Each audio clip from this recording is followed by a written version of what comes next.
This is the Frat House Sports Show.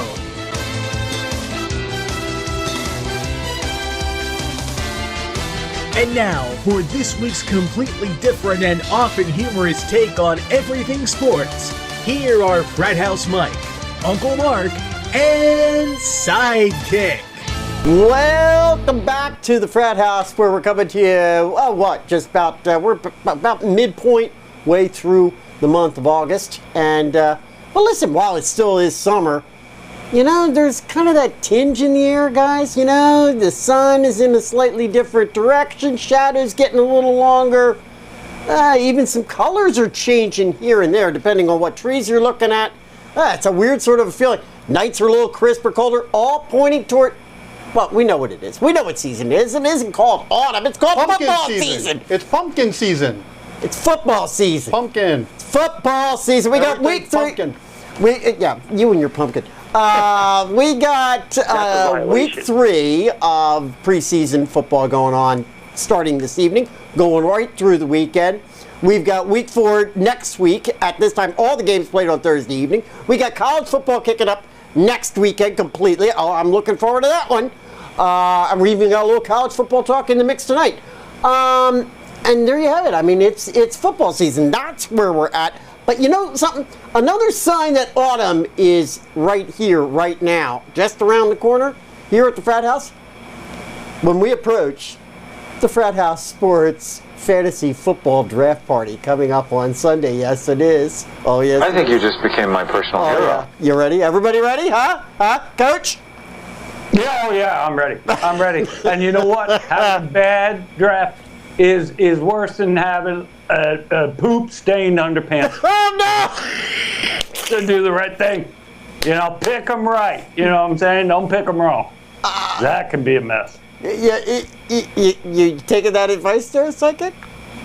All right, so I take it everybody's ready to go. Sunday is the big day for the Frat House Sports Fantasy. A lot of trash talking going on. Big league we got, 16 teams. And I would imagine that I am sure that out of Sunday, something will come out of that will probably, or could possibly, end up becoming one of our big stories for next week's show. Always seems to happen. But, hey, in the meantime, what do you say we get to our big stories for this week? Huh? How about that? And let me get my papers together. Yeah. All right. Yeah, thank you very much. We spent a lot of time last week on the show right here at this time discussing the Tony Stewart, Kevin Ward sprint car incident that unfortunately ended Kevin Ward's life the week before. And as tragic as it was, I'm going to be honest with you, I want to throw a shout out to all of our viewers and what have you. Thank you for tuning in and checking out all the videos that we put up this past week, because we had record numbers in recent months. Incredible. And obviously it's been a topic. It's been something that people, particularly within our fan base and our audience, have wanted to hear about. And so I felt it was kind of important that we did a little bit of an update right now on what's happening with Tony Stewart. Stewart Haas Racing announced yesterday that Tony Stewart would miss this week's Sprint Cup race at Bristol Motor Speedway. That'll be his 3rd race in a row that he has missed. Jeff Burton again will be navigating the number 14 at Bristol. Now, many of you might recall that it was 2 years ago that the infamous picture of Tony Stewart confronting Matt Kenseth on pit road was at this particular Bristol race. One that has been frequently brought up all through this particular incident. Now, it has been reported that Stewart has been in seclusion since August 9th, quote-unquote grieving. According to team sources, Stewart's plans for the rest of the season have not yet been determined. And Stewart Haas Vice President Brett Frood said, quote, "It will be up to Tony when he's ready to get back in the car."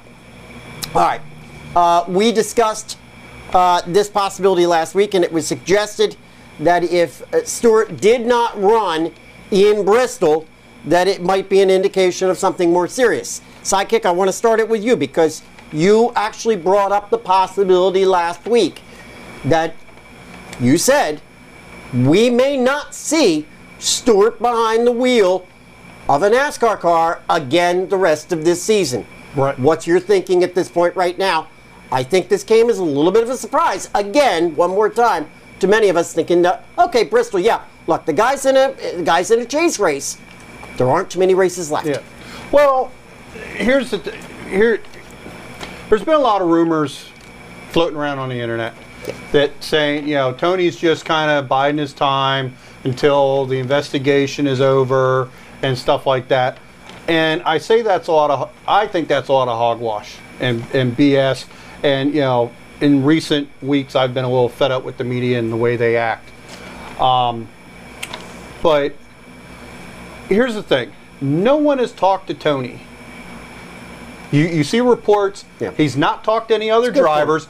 Joe Gibbs has come out and said he's tried to reach out to Tony and has gotten nothing back and is praying for Tony. If Tony was in fact thinking that, hey, I'm just going to lay low until the investigation is over, I'm sure he would have talked to somebody or taken a call or something. I think the fact that he's not talked to any other drivers or returned Joe Gibbs' phone calls is key to this, that I don't think you're going to hear from Tony for a while. While I'm sure he's probably laying low waiting for this investigation to finish. Yeah. I think that he's, grieving and having to deal with the fact that whether it was intentional or not intentional, he killed another human being. Right. And that weighs a lot on someone. Right. So that's why I don't think we're going to see him back this season. Okay. Okay. So you're going to stick by what you said last week. Right. His chance to get into the chase is diminishing with every race that he does not race. He's done. He's already not qualified for a race, so he cannot qualify for the chase. He's out of the chase officially. So there's no reason for him to cut. There's One of the criteria to make the chase is you must attempt to qualify for every race. He did not attempt to qualify. Well, then see, so that's why I don't think he's coming back. He's done. There's no reason for him. He was. I've got a question. Has he hold on a fallen moment, below because- 30 points Yeah, but hold on a moment. behind the leader at this point? Because I think that's the other part of the equation. If he's fallen 30 or more points behind, but he still hasn't qualified, I think he still might be because viably in. No? Everything that I've read on many of the sports media places, Fox and some of the other NASCAR covering places, have all indicated, oh, okay, wait a minute, Tony still has 3 races left, still has 2 races left. I mean... They clarified it. He did not attempt to qualify last week. That ends his chase right there. He's done. But there's a point. To qualify. I thought there was a points issue in terms of how far behind he had fallen. How far behind? In the top 30 in points. Is he out of the top 30? I don't know yet. He may. Well, then we can't. Are we talking 30 drivers or are we talking 30 he points? never attempted to qualify for last week's race, so that. Yeah, but it said this plus that. I don't. Yeah. See, that's why I'm saying no. he's not. That's why. It's out there in print. He is out because he did not try to. Yeah. qualify. See, and if he's not in the chase, I don't think he's going to come back. Oh, There's I no think reason for him to come back. I gotta be honest. I think it would speak to the reverse. Absolutely. Tony Stewart's going to prove that winning the championship is not bigger than this kid's life. So when and if Tony Stewart is cleared, Tony Stewart's going to return to Sprint Cup racing because it's the right thing to do and because he is an owner of a Sprint Cup team that is running 4 drivers, and he is not going to bail on them. And if you think Tony Stewart hasn't had conversation, that might be right with the media, with other drivers, with some other owners, but you know he's talking to his sponsors. You know he's talking to his partners. Well, I don't know. I'll be I don't honest. know about that. Tony See, I Stewart don't know is if going he's to doing return. some of that. We will see the man return behind the wheel because he is going to vindicate the death of this man, whether it was wrongfully pointed to him culpably or not. Well, Tony Stewart's going to get behind the wheel. I'm not in disagreement with you there, Coach Mark, but I'm going to tell you right now, I'm sitting here on set, and I'm a little bit surprised at this news that, in fact, he's completely out, because I've not read that anywhere. I wasn't and sure either. I've been on top of this. I thought points I'm a little bit would be the surprised by this. dictator, and this would be the week that it would hinge on. Right. There's two criteria: the points and attempting to qualify for every race. But Mark is saying that those criteria have to be in tandem. In other words, they're not. It's not one or the other. It's got to be both. He did not attempt to qualify for Michigan. But he's not below the 30 points. Correct. Matter. He needs to attempt to qualify The for points, every race. yeah, but I thought the points would still be the harbinger this week. Well, both criteria have to be met. Right. And he did not attempt to qualify last week, so that makes the points mute. Well, okay. Doesn't matter. He's going to return to the car. Oh, yeah, He's going to run because he is Tony Stewart, and he's going to save his own reputation. Okay, Uncle That's Mark. what it's about. Uncle Mark, are you saying you believe he will return regardless of chase implication or not? Yes. And that might even be within the first couple races of the chase sometime this season? Yes, I believe so. I believe at this point he is awaiting official clearance of culpability. He may still have to go through a civil trial, but I believe once exculpatory of intent, the man's going to get behind the wheel of a car, and he's going to drive for Stewart Haas. Okay. That's his company. He is an owner. Well, if that's true, then we should, if everything stays on target, we should see him back next week. At Atlanta. Yeah. Because the Yep. sheriff's office has said Early part of next week. Yep. Right. So as long as that stays on track, then we should see him back in Atlanta. If Yep. we don't see him in Atlanta, I think it. Okay. At that point, then, Sidekick, would you say we're definitely not going to see this guy back this season? I think so. Yeah. If Okay. we don't, if it comes out either way, and we don't see him back, or he doesn't get back in a race car after the investigation's over, I think he's done for the I season. might agree with Uncle Mark. At some point or another, the sponsors have to come into play here because, let's get this one straight, they're buying Tony Stewart. That's what they're buying. They're not buying Jeff Burton. They're not buying David Reagan. Right. But if we don't know if he himself has reached out to any sponsor. No, I agree with you. You You're know, right. it may be the machine that is Stewart Haas. Sure. That's That's working doing with all it. that, yeah. You know, I'm sure he's in contact with Stewart Haas management and personnel. Okay, and he may not be taking calls from other people, other drivers and stuff like that. And I just lost my train of thought. But I think that the sponsors may also say, because they may be talking to Stewart Haas, and they may be telling Stewart Haas, tell Tony to take whatever time he needs. Because that's the thing. We don't know what real state he's in. He's been in seclusion, and as far as we know, he's not talking to anybody. Right. Other than possibly Stewart Haas. Yeah. And So the sponsors may say, hey, we're sponsors, and you've got Jeff Burton in the car, I think there's going to be a little bit of... No, and I understand exactly what you're saying. I mean, we here at Frat House Sports have the benefit of looking in on this from the outside as sports analysts and as fans. And so therefore it's easy for us to make a judgment. But no, you're absolutely right. I mean, it's very possible, even these $1 million sponsors are saying, hey, we understand the situation. Do you have an update? Go I ahead. can give you the actual wording here. Go ahead. Yeah, no. Okay. It says, after sitting out last week's race, Stewart is 21st in points. To be eligible for this year's chase for the NASCAR Sprint Car Cup, a driver must attempt to qualify for all 26 races leading up to the chase and be in the top 30 in points. However, according to NASCAR, for rare instances, the requirement can be waived as long as the driver is in the top 30. At this time, no such waiver request has been made. So, essentially, they're saying he's out. Okay. He can ask if he is in the top 30. Okay. I would think those are going to place some sort of a window on that, a timetable. Well, yeah, as Mark pointed out, this week might be it. If it knocks him out of the top 30 in points, he's done for sure. Right. Yeah. All right. But they would have to make an official request to NASCAR to waive the requirement of attempting to qualify for all 26. And he must win.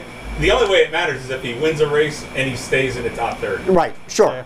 See, and that's I think that leads, adds precedent or adds credibility to the whole.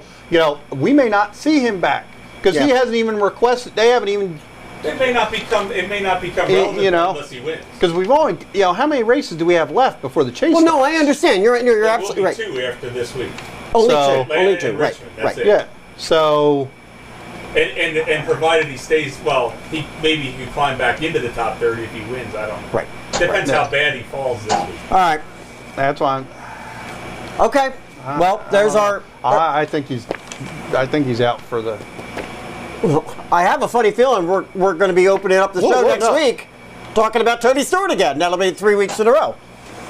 Let's go over and check out another one, and we'll go over to Ohio. How about that one? We're going to go over to Ohio State. They got some really bad news this week when they lost their rumored Heisman Trophy candidate, quarterback Braxton Miller, for the season when he re-injured the shoulder that put him out of the season last year. It's also been rumored that Miller could have possibly gone number 1 overall in next year's NFL draft. Now, that's early speculation, of course. Let's get that one straight. But Miller, who is a senior and will graduate this December, currently holds right now 9 Ohio State records and was within distance of breaking 8 others. He's a 2-time Big Ten MVP, and he was on pace to become just the 9th player in Division I history to rush for 40 touchdowns and pass for 40 touchdowns in a career. That's pretty remarkable in a collegiate career. Now, I say this is bad news for OSU. I frankly think there's probably some NFL teams that were hanging their head a bit too, as well. NFL teams right now that might have been looking at a 2015 or at 2015 for a quarterback draft. The highest rated prospects just dropped to 3. Leaving Oregon's Marcus Mariota, FSU's Jameis Winston, and UCLA's Brett Hundley. It had been considered that Braxton Miller was well within that group, may have been head and shoulders above some of them, or at least on par with Mariota. Miller has indicated that despite his graduation, he intends to return next season for his final year of eligibility and play for OSU. Quote, I love Ohio State and Buckeye Nation, and my goal is to come back from this injury stronger and better than ever. I am on course to graduate in December, and I want to attend graduate school and then return to lead the Buckeyes next season. In the meantime, I want to give all the support I can to my coaches and teammates. Nice sentiments there, but right now, I got to be honest, and I'm sure OSU is thinking the same thing. Big question mark hanging around OSU's chances right now of any kind of Big Ten title. But aside from that, looking forward to the prospect for the NFL, this kind of changes things up a little bit. I guess it's better that it got out of the way now than later in the season. Any thoughts, gentlemen? Coach? Well, Well, I'll tell you what. The kid knows his football's X's and O's. Now you take those X's and O's and you take a hashtag and you put those X's and O's on a hashtag, and I'll tell you what you got. You got the good old-fashioned tic-tac-toe. all right, Coach. Don't make me call you again. All right, but now you were talking about his, going out in the draft. Does this now, he's going to come back, play another year, right, and then go into the draft. But now, are teams going to be worried about, are these injuries going to impact his draft prospects? Oh, well, there's no doubt about it. But I think certainly he's probably playing the right move. If in fact he's sincere that he's going to come back and go back and play for the Buckeyes next season in his final year of eligibility, he's playing the right move, because if in fact he were to be able to go through the entire season next year without any injury, that's going to eliminate any kind of concerns, nagging concerns. Now, it's the same shoulder, apparently, that he injured in last season. And so, therefore, coming out of this, not playing a season, and with the same injury recurring again, obviously, I'm sure that there are people in his ear going, Braxton, dude, you can't be thinking about going to the draft this year. Guess what? Oh, I'm sure he's not looking to go and draft this year. Well, no, but I'm saying, well, he could have. He could, though. That's Well, the sure, thing. exactly. Yeah, I mean, he could still. I mean, And he's his still on draft stock, boards. right? His draft stock fell, but Yeah. you don't know. As he rehabs, he could. Well, you're actually looking to see pick go him up, back right, Coach? Yeah. You're going to draft him Sunday, right? I'm just saying. It'll be like Zach Mecklenburg from LSU this year. He should have been a first-round pick, and he went like 4th round. And he's playing well for the Titans in preseason. So. Right. Now, I think he's doing the right thing if he does it this way. I still think, nonetheless, there are going to be some folks out there that are going to say, it's always going to be that kind of an issue coming up. All right? But interesting to watch. It kind of changes the Big Ten picture. That's my area. Kind of changes the Big Ten a little bit, and I'm going to find that rather interesting as college football. Yeah, thank you very much. Yeah, exactly. Thank you very Crickets. much. Kicks Crickets. up next I heard crickets. week. It just showers. Yeah, all right. Thanks very much, Coach. What do you say we bring, let's bring you a couple of, we're always bringing kind of stories that hit that, well, I don't want to say they're negative, but they always have that kind of edge to them. Let me bring you a couple of feel-good stories, a couple of neat ones. And there's one here there's one here that I don't think is getting enough play. I'm going to be honest with you. I think it's a big story, and it's just not getting the play, and probably because it is kind of a, well, who'd have thunk it, feel-good story. Cameron Tringale, currently right now ranked 61st on the PGA golfers list. He's in his 5th year on the tour, and he's yet to win a tournament. That, however, I'm going to caveat this a minute. He has yet to win a tournament. That has yet to stop him yet this year, though, from winning. His winnings as a 61st golfer in the world. I'm in the wrong profession. His winnings so far this year, $1.3 million just this season. Not bad for never winning a tournament and being 61st. But nonetheless, let me go back 2 weeks ago. Tringale competed in the PGA Championship, and he finished tied for 33rd. However, last Friday, a full week after the conclusion of the tournament, Tringale contacted PGA officials and disqualified himself, indicating that one of the holes he played was incorrectly scored. Now, this is a statement and a quote. Quote, while approaching the par 3 hole 11 to tap in my 3-inch bogey putt, the putter swung over the ball prior to tapping in. Realizing that there could be the slightest doubt that the swing over the ball should have been recorded as a stroke, I spoke with the PGA of America and shared with them my conclusion that the stroke should have been recorded. The fact is that at that particular moment, and even up to the moment that Tringale brought it to anybody's attention, not a soul had recognized the penalty. Not a playing partner, not a caddy, and not a hole official that would have been right there on the spot at the PGA Championship. And he could have easily gotten away with it. And by DQing himself, Tringale came up $53,000 lighter in his account, because that's what he got. Those were his winnings for that weekend. I think that goes to the sport. I mean, that we talk about sportsmanship, what's good sportsmanship, what's not. Golf, there's a tradition there. That's a good thing. I think you just became my personal hero. He might have been. He might. I might have to follow Tringale. Now, how about this one? And it's one that we've all gotten kind of. Listen, you'd have to be sleeping under a rock not to have heard about the Taney Dragons this week. Who? Cinderella. Yeah, okay. Cinderella team in the Little League World Series. Taney is the Little League team that's right here in this area, from the South Philly. We're not in South Philly, but we're in that neck of the wood. South Philly area.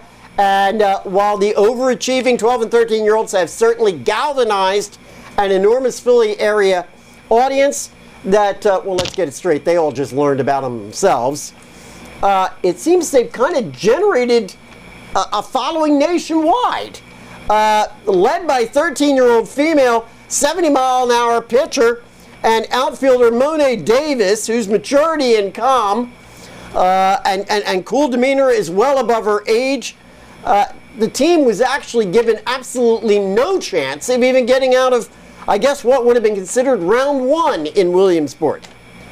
However, last evening against Las Vegas, they were playing for the right to advance to the national finals. And despite their 8-1 loss, they still have a chance this evening of meeting up against Las Vegas for the right to play in the championship, the national championship.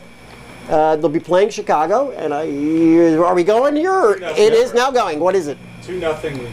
The Taney Dragons are up. 2-0. Taney's up. All right, over here.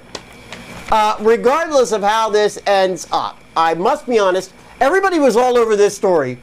I got to be honest. About a week before I was. I refused to get caught up in the hype, but I finally did get swept up into it this past weekend. And when I did, I like so many others, just got sucked into it. It is a feel-good story. It really is. Anybody following it besides me? I know coaches. Here's the interesting thing about it. I heard that more people watched that World Series game than the Phillies game last night. Well, how abysmal are the Phillies? It beat out the national game. There you go. What the hell is happening? It beat out. Who's in charge there? Cover of Sports Illustrated. It beat out the national game last night on ESPN, ratings-wise. 34,000 turned out last night for that game. 34,000 people 25,000 for these kids. This is how do you not love this? I mean, what are the Phils pulling in down there at Citizens Bank Park right now? It ain't 34,000. It's like 25. Yeah. Okay. Wow. A great story. And we're wishing Taney a great deal of success this evening. I would love to see them one more time. Have to go. And it would be, would that be a salvation story? They come back on Saturday, I believe it's Saturday, and beat Las Vegas in a rematch and go on to play the international team in the World Series. That would be incredible. Well, how does that work? Does Vegas have to lose? Well, no, Taney would have to beat Vegas on Saturday. Vegas is automatically in the national championship. Okay. All right? So Vegas will either play Chicago or Philly. Whoever wins this game. Correct. Okay. That's who they will play. And that'll be the national, and then we play the international, whoever's over on the international side. And that would be the winner then of the Little League World Series. Yeah, I did a lot of research on this last night. But nice story. Hashtag no life. Yes, thank you very much. That's why I keep your ass psychic. That's a violation. As I pointed out, we got the all-important, the Eagles are up 7-0. We got the all-important preseason week 3 of the NFL season upon us for the whole weekend. We got games, we got one game tonight. We got games tomorrow, Saturday, Sunday, and Monday. We're just 2 weeks away. 2 weeks tonight, we will be looking at the opening of the NFL season for real. And that means what we got to do is we got to carve out a couple of minutes. Couple or a few? And now, 4 minutes of football. And you're going to help me keep it to 4 because the clock's running. Listen, could it be possible that this might just be our very last mention of Johnny Manziel for the remainder of the season? What do you think? No. Yesterday, Cleveland Browns head coach Mike Pettin publicly announced that Brian Hoyer will be the team's starting QB over Manziel. Neither quarterback was exactly a standout on Monday night against the Washington Redskins, but many analysts actually chimed in saying that Pettin made the right decision. Now, it's also widely believed that Pettin not pleased with Manziel's middle finger salute to the Redskins sideline. He's just telling coach he's number 1. Oh, well, I got another theory on that one. The coach didn't make his decision based on this kind of unsportsmanlike conduct, which will likely result in a $12,000 fine for Johnny Football. But some have speculated that well, that wasn't a case of Johnny being Johnny. That was just Manziel's way of expressing that he doesn't like the Redskins name. Oh. Yeah, okay. Okay. Who does that? Who has time? Nobody was ready for that one. Speaking of the Redskins name, It's the showers, Mike. Iron Mike certainly sounded off the other day, and I got to be honest with you, with endorsers like him and Mark Mosley, the Redskins are going to be changing their name tomorrow. Ditka's comments, quote, "What's all the stink over the Redskins name? It's so much bullshit, it's incredible. We're going to let the liberals of the world run this world. It was said out of reverence, out of pride to the American Indian. Even though it was called a redskin, what are you going to call them? A brown skin? Uh-oh. This is so stupid, it's appalling, and I hope the owner keeps fighting for it and never changes it. Because the Redskins are part of American football history, and it should never be anything but the Washington Redskins. That's the way it is." Gentlemen, I love Iron Mike, but I got to say one thing to him. Come on, man! More and more, I think the name is absolutely going to get changed sooner or later as more and more idiots keep coming forward and torpedoing the whole issue in friendly fire. I mean, because that's what that's all. I think that's Not everything ends the way you think it should. I loved it. Well, I'm not saying I don't agree with them, but I think there's a better way you can phrase it. Not dissimilar to what I was talking about a couple weeks ago with Mark Mosley. Really? Seriously? All right, listen, we brought some feel-good stories at the top of the show, and, well, hey, I don't know, it must be feel-good story night, because here we got a really great one for our 4 minutes. Just a few months ago, boy, it sure feels that way. It feels like it was just a few weeks ago. It wasn't looking very good for former Buffalo Bills quarterback and Hall of Famer Jim Kelly in his continuing battle against jaw and sinus cancer, and many were sending prayers his way. Well, the announcement came yesterday that the recently aggressive chemotherapy treatments seem to have taken hold with, at least for the moment, what seems to be the best possible result. Doctors treating Kelly for sinus cancer found, quote unquote, no evidence of remaining cancer in a follow-up screening. Quote, the treatments so far have completely eliminated Mr. Kelly's pain, and his level of function has essentially returned to normal, Dr. Peter Constantino said in a statement released by Lenox Hill Hospital in Manhattan. Good news there, at least for the moment, gentlemen. I gotta be honest, I'm always a bit nervous with these types of situations because you never know when they're just gonna, all of a sudden, we could be hearing a couple of weeks from now that, boom, they found something else. I don't know, but boy, a lot of talk about the fact that he might become a potential owner. In fact, I think there was talk this week that he might be in with Bon Jovi on the possibility of being one of the owners with Bon Jovi on the Buffalo Bills. So, all of us here at Frat House Sports, I think it's Kelly Tough, right? Yep. Hashtag Kelly Tough. That's where we are. That's what I'm talking about. All right. Let's get over to our Frat House Sports Facebook post of the week. And, well, our post this week is actually 4 minutes related, as it was the post that I put up with the comments from Mike Ditka regarding the Redskins name, as I just reported. That post, probably due to its lightning rod nature of the topic, well, it got a hell of a lot of activity. Dozens and dozens of likes, comments both positive and negative, and hundreds of views. And so, hey, I'm going to be honest with you. Agree or disagree with it, that's fine. That's what we do. We put up a post, let everybody have their say. You want to agree? Agree. You don't want to agree? Don't. That's fine. Everybody's respectful. It's all fine and good. That's what we do over here at Frat House Sports. You want to get in on this kind of action? Well, what you got to do is go over to Frat House Sports over on our Facebook page. Give us a like. And yes. comment. Absolutely. You got to comment. And right? share. And share it. Yes. All right. There's our Frat House Sports Facebook post of the week. Uh-oh. Oh, what do we got there, Coach? What's going on? Well, this is what Coach Ditka ran when he was running that play there. He ran the double A gap split set beer me.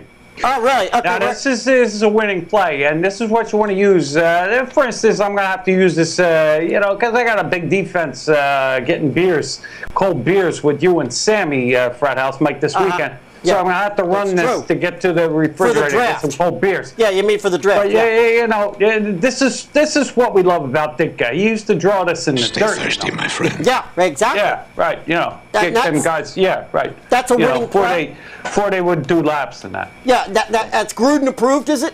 Yeah, absolutely. Yeah, it's better than the white banana thing. Yeah, you don't want to mess around with that. That'll mess you up. I don't know what Gruden's doing messing around with that anyhow. You know what I mean? I don't know. He's a problem. Yeah, right. He's a problem. Guy's a problem. Guy's a problem. Guy's a problem.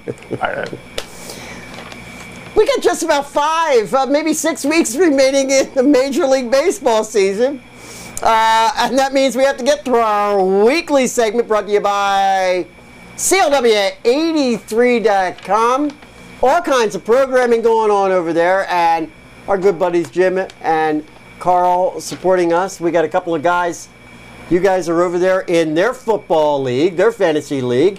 Jim is in our fantasy league, so we got a lot of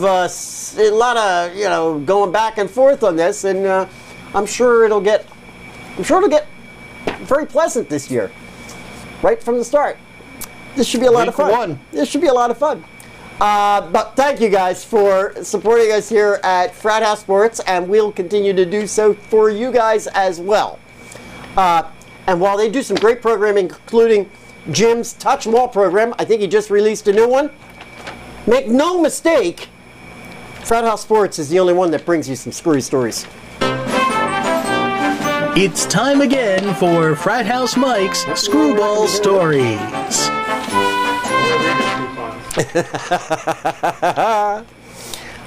There were a few times earlier in the season when the Tampa Bay Rays flirted with first place in the AL East. Now is not one of them. The Rays are currently at 4th place, 12 games behind the division-leading Orioles, yes.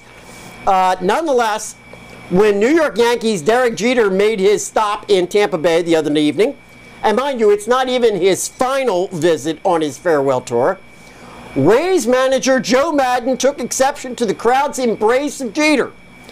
Quote, "It's great. It's great that it's sold out. I understand that people like Derek Jeter, but you got to come out and root for the Rays too, you understand? I mean, I totally appreciate what's going on, but I'm not going to sit here and defend all of the noise in the Yankees' favor in our ballpark. I'm not going to defend that. So if you're going to come out, root for the Rays." I couldn't agree with the guy more. Rays fans, if you're going to that, and it's not even the guy's final game at the stadium, you're frauds. Way to go, Joe Maddon. Yep. I love that old-time thinking. Way to go. All right. Joe Mikulik.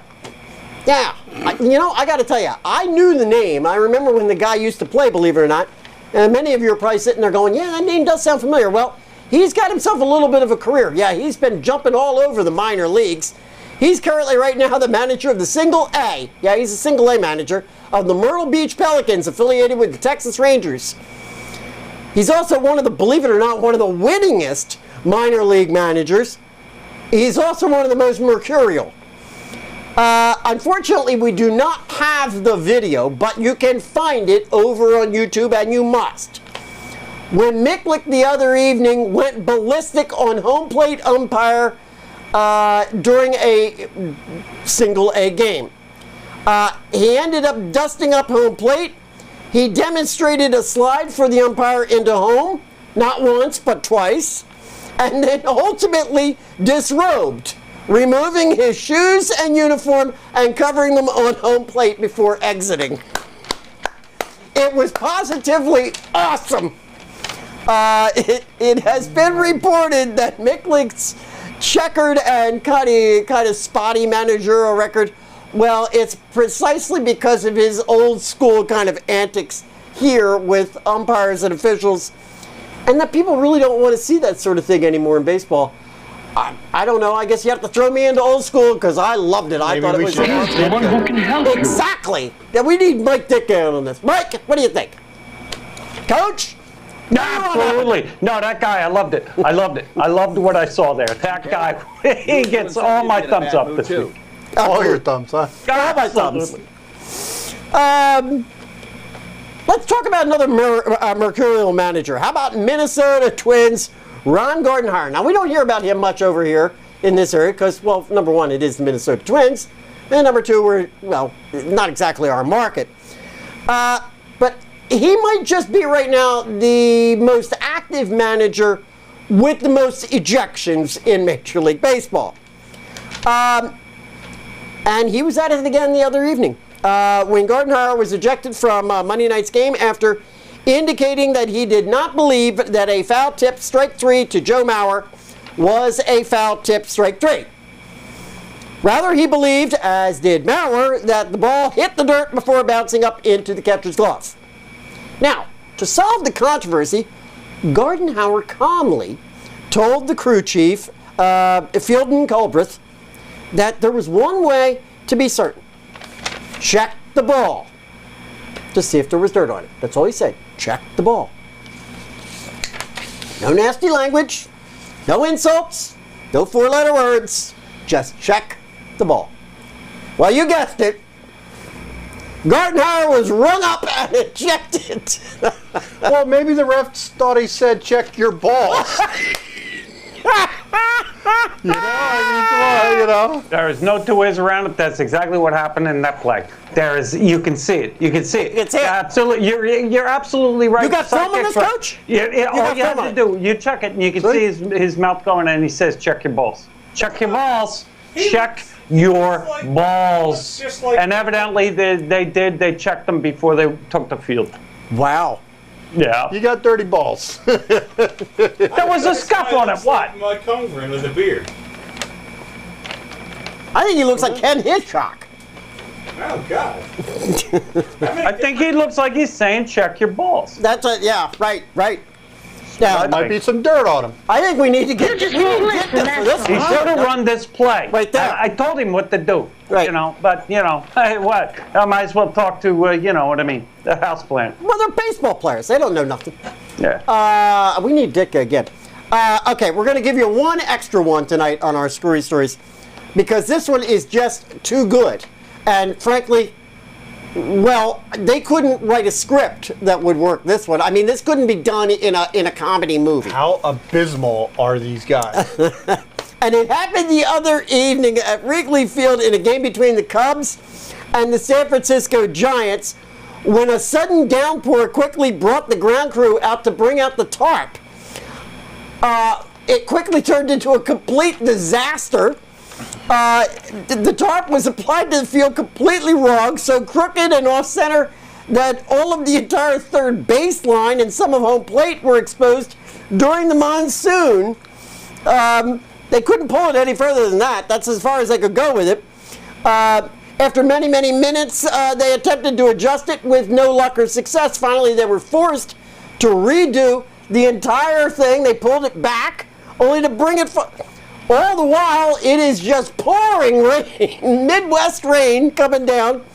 A good 10 minutes, 12 minutes into a drenching rain, so badly that when the rain finally stopped and field officials were ready to resume, a good 4.5 hours later, the field conditions were deemed so bad that the game could not be played and was ruled in favor of the Cubs. You can see there, this is what it looked like. There seems to be no sign of intelligent life an entire pool of mud on top of the tarp. The Giants, who are in a division pennant race right now in the West, appealed the decision to call the game, which was called apparently after 4.5 innings, because that's all they got in. It was not a complete game. Appealed it to Major League Baseball, and in fact, Major League Baseball came back and said, yeah, Cubs ground crew, you're morons. Giants, is that their exact words? I don't know. Quote? Well, that's mine. Giants, you have a right to finish that game out the proper way, and gave the Giants the right. And apparently, that game was being played this evening as we went on. Instead of it being 2-0, it ends 2-1. Yep. And they scored 1 run and still lost. Okay, but at least. Yes. Okay, we can all be satisfied, and nobody's bitching. Well, there you go. Those are the Cubs that you love so much. Yep. Right there. Let's take a quick look at the American League National League standings in Major League Baseball. Many analysts right now are actually, and I've read numerous ones, saying that the Orioles right now are the best team in the American League, and it would not surprise many that if they in fact were our American League World Series representatives. They are now, right now, 9 games in front of the Yankees and the Blue Jays in the East. All I got to say over in the Central, hang in there, KC. A game and a half now in front of the spiraling Tigers. And look here, how about this one? The Los Angeles Angels, finally, after all these years with Pujols, what's it been, 3 years? Now, right now, they are the best team in Major League Baseball, a game and a half in front of the A's with a .600 record. Over in the National League, the Washington Nationals, 7 games in front of the Braves. I'm a bit surprised by that. I really thought the Braves had a bit more starch in them. Brewers are now down to a game and a half in front of the Cardinals. And the Dodgers are just 3 games in front of the Giants. In a couple of weeks from now, I figured by early September, we'll start bringing the wild card looks at this. There's our baseball segment for this evening. And again, many thanks to our buddies over at CLW83. Get over there and check them out at CLW83.com. Okay? All right. NASCAR. We got to get over to that one. We did talk a little bit of NASCAR, but we need to talk some specifics because we only got 3 races remaining in the entire season, and you got it all right there. On one sheet of paper, you got it all. I got like 25 sheets of paper. You got 1. 3 races remaining. Let's get to it. Brought to you by our NASCAR report, brought to you by Herb FM Sports Radio down in Maryland, herbfm.com. Check them out as well for all of their programming. Now, I would imagine things are going to start mixing up by next week as they start getting into their live college football broadcasts. So to find out when we're on, because they rebroadcast us every week, what you want to do is make sure you like our Facebook page, and I put up posts every week letting you know when we're over there, and you can find us on herbfm.com. Or better yet, just bookmark herbfm.com, and then you can go check it yourself. There you go. We made our second trip this season, this past weekend, out to Michigan International Speedway. Yep. Pure Michigan. We saw the number 1 and the number 2 drivers in the starting positions just absolutely dominate the race. 154 of 200 laps. Number 1, number 2 guys in starting position. Joey Logano led 86 laps from the number 2 spot, but the winner and pole sitter ended up being Jeff Gordon, who led 68 of his own and got his 3rd win of the season, joining 3 other drivers in the 3-win category. Now, along the way, it seems like this has become a recent, well, at least for me anyhow, weekly sight. Kyle Busch either DNFing or so many laps down due to engines or wall visits or you name it. It just seems like the guy can't cut a break in the past 3 or 4 or 5 weeks. Now, we did see one modest big one that came in lap 25 and involved 9 cars. Strike. Yeah, right, thank you. Many of them did manage to get back into it. Including She was Danica. fine, you know. Yeah, Danica, who was right from She was okay. She didn't mess up. No, she kept she didn't going, miss a actually. thing. Yeah, She ended was up, back I on think, a lead 14th. lap, like 16 laps later. Exactly. It Doing what Danica does. ended 14th in the race. So she got out of there unscathed. But since we're talking about finishing places, our top 5 in at MIS this past weekend. Jeff Gordon, number 1. Kevin Harvick came in 2nd. Joey Logano, 3rd. Paul Menard came in 4th. And Junior with another top 5. And I believe he's leading all, yes, with 11 top 5s for junior. All right, and so there is our leaderboard. You can see, as I pointed out, we've got 4 3-time winners up there, and then Joey Logano in there. And we've got many, many others, obviously. I think there are only 4 right now of the 16 that'll make the chase that do not have wins. That's correct. 1, 2, 3, 4. You got Kansas, you got Newman, you got Boyer, and you got Biffle. As we showed last week, this is our bubble. Those guys all in on points. But below it, we've got Kane, Dillon, Larson. And again, if we start looking at these points and separating out from where we are at that Greg Biffle line at 660, Sidekick, has this changed at all from where you think it stood last week? I pretty much said, well, we got Ambrose showing, but pretty much I think you'd cut it right there at Kyle Larson, huh? Yeah. After this week, you're probably going to drop Larson and probably Dillon, with Kane being... So we might be looking at maybe 1, 2 level drivers. If you're looking at trying to get in just on a points basis. Right. Now, obviously, any of these guys can, There's 2 more after this week. Right. Yeah, we got Atlanta next week, and then you got Richmond. Right. Now obviously you got, these guys have, actually these, I guess, 8, have 2 more races. You would make I think your point is even more solid if one of these guys here who have not won get in the winner's circle. Now you'd only have 3 spots or even these guys. Right. One of these guys. Right, exactly. You know what I mean? So now you would only have 3 spots open based on points. Yep. Okay. All right, so where are we heading this week? We're going Bristol stomping this week, Saturday night. Saturday night now, folks. ESPN, 7:30 Eastern time. Bristol always seems to be a crapshoot.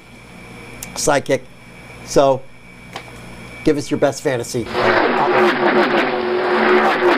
we're going to the building. Saturday night, prime time under the lights. This is gonna be kind of like a road course. You're gonna want to look at people towards the front of the roster. Okay. Because difficult to pass at the bull ring. Mm-hmm. We got a little different roster this weekend. Okay. We're gonna experiment. We're gonna experiment a little bit. And we're gonna, see how we do. You're with taking this. advantage of that number 1 spot that you're in? I am. Okay. I am pulling a Jimmy Johnson. Okay. And I'm experimenting a little bit before the. Is this a layup? No. But it's a little bit different than, obviously. While I'm talking about Johnson real quick, you might want to stay away from Johnson for the next 3 races. Okay, you've seen him. He's kind of been, had some issues the past couple weeks. Him and Chad Knaus are messing around. They're testing stuff. They're trying to get ready for the chase. For the chase, yeah. Okay, they know they're a lock to get into the chase. They're messing around. They're getting experimental on their configuration. So you might want to be a little bit careful. Okay. Picking Johnson over the next 3 races. All right. Having said that, we're going to go into the roster. Last year's winner, Matt Kenseth, anchor of the team this week, 2750. Desperately needs that win to lock himself. I was just going to say. He's in on points right now, but 7 wins last year, no wins so far this season. He's looking to try and get a win in. Mm-hmm. We're going to go with Brian Vickers, $22. We're going to go with young stud Kyle Larson. Okay. $21.50. Another one, as we just pointed out. We're going to go with another young stud, Stenhouse Jr. at $20. Wow. And then the lucky dog will be one Landon Castle at $7.25. I'm trying to show a little bit of love here to some of these younger guys. Wow, that's really mixed up. That you don't really, everybody's always trying to put the Kyle Bushes and the Kenseths and the Johnsons and the Gordons up there. You know what? But these guys have run well on short tracks and have qualified well on short tracks. So I'm going to give them a little love this week, and we're gonna see how they do. Interesting lineup, Coach. Yeah, it really is. And let me ask you this, Sidekick. I mean, we've seen Toyota struggle all year long in like the big super speedways, and maybe this Bristol is going to be where they can actually even out the field, maybe, right? I mean, well, yeah. Well, you had the spring race, and you had Hamlin from the pole, and I think I want to say he finished 6th overall. He finished 16th in points, though, in fantasy points. Okay, he's probably the best shot. You know, Kyle Busch has run well here. Bad luck recently. Yep. You know what I mean? So the only other guy you got is Kansas. Clint runs well there. And Clint runs well. Another Toyota. That's another I Toyota think the problem with driver. Toyota So this sounds year like is Toyota's, coming up this week, maybe. Well, see, honestly, I watch for Toyota next season. I agree. I think they're in a slump because So you've had Ford come out with their new car, their new engine. Right. You've had Chevy come out with their new package. Now Toyota's behind the curve. Remember when Toyota came out with their new package, they were dominant. Yep. So now you've got the little ebb.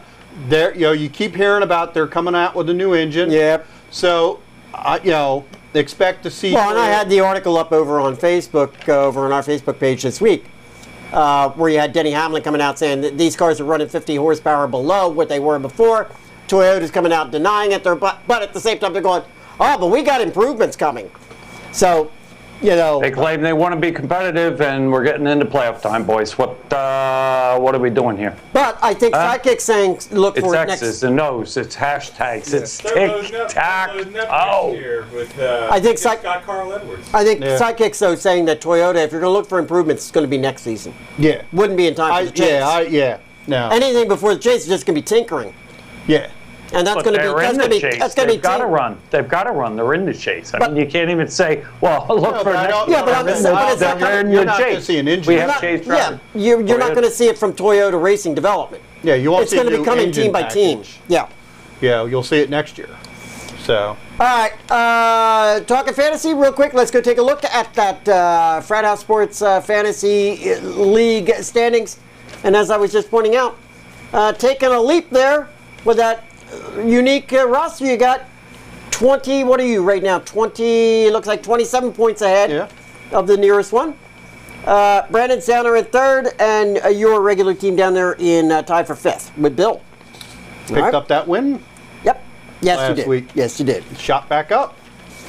Don't count them out. Don't count them out. We'll see how this is all going to play out because we're not sure exactly how the new format's going to work with the fantasy as we get into the chase, but we'll see how that goes. Yeah, I've been trying to find. I know, it's going to be interesting to see. It looks like it's just going to keep playing out over points. Yeah. Where there's not going to be. There's no real chase thing, I guess. Not last season, but the previous seasons before that. You were in you had chase. you had to win the and then the you three, had the chase winner. And then you got into the final. Last year you got bonus points for a win, and then they reseeded everybody for the chase. Yeah. This year, but I haven't seen anything. I haven't seen anything in the rules specifying any kind of chase. Right. Change in the rules. Changes. Right. So who knows? Okay. Well, there you have it. There's our race report again. Brought to you this week by Herb FM Sports Radio down in Maryland at herbfm.com. Check them out. Bookmark them. Check out the program on a daily basis. All right. Thanks very much. And before we jump out of here, because we got a lot of things we want to be checking up on. We got some football we want to check up on. What's going on over here? Well, I was going to say you're up 4-2. Yeah, Chicago's up 4-4. Your Taney team there is pulling their best Phillies and blew a 2-0 lead. They're down 4-2. That's tough. That's rough. That's rough. All right. Well, there's still time, I'm sure. Oh no! Second inning. All right. There's plenty of time. All right. In the meantime, all of you out there, I want you to go check out. Oh, there you go. Thank you, Coach. Check out Sports Illustrated. We appreciate that, Coach. Very good. Also, check out frathousesports.net. Get over there and check us out over there on our website. Well, we'll be back here with you next week. It'll be draft. We got the draft this Sunday. Well, we're going to skip right by it like when they do. What you doing a Cinderella on me, huh? You going to put on a skirt? We're going to draft day this Sunday. Okay. I was going to say. Be there. Be square. and bring the trash home. You might want to keep an eye. You might want to keep an eye on the Facebook page on Sunday for any hijinks that may go on I'm Sunday. sure there's going to be a lot of trash talk. As long as there's no high heels, I don't care. You're gonna have your hijinks. I don't want no high heels. You're gonna have to run laps. Yep. No chamomile tea being served at that. What, are you tired? Yeah, exactly. No chamomile tea at that. Do you need a nap? But we'll be back here with it next week, and we'll be bringing you all the stories of what went down right here at the Frat House. And we are expecting quite a crew of folks that will actually be in the league drafting right from here. Yep. So, in the meantime, you know what you got to do for me. You got to keep us real. You got to keep us live. You got to keep us going. We'll see you next week. Hey, listen, how many QBs do you see come out in their senior year anyhow? A lot of them are coming out early, which I give Braxton Miller a lot of credit for. Frankly, I give this guy a lot of credit for a lot of things. The fact he's willing to come back for his last year eligibility, albeit I think that's probably a lot of his agent saying, dude, guess what? Your draft number is way down because you're not going to play the whole year. So I don't have a problem with it. I don't have a problem with it. I think it smacks.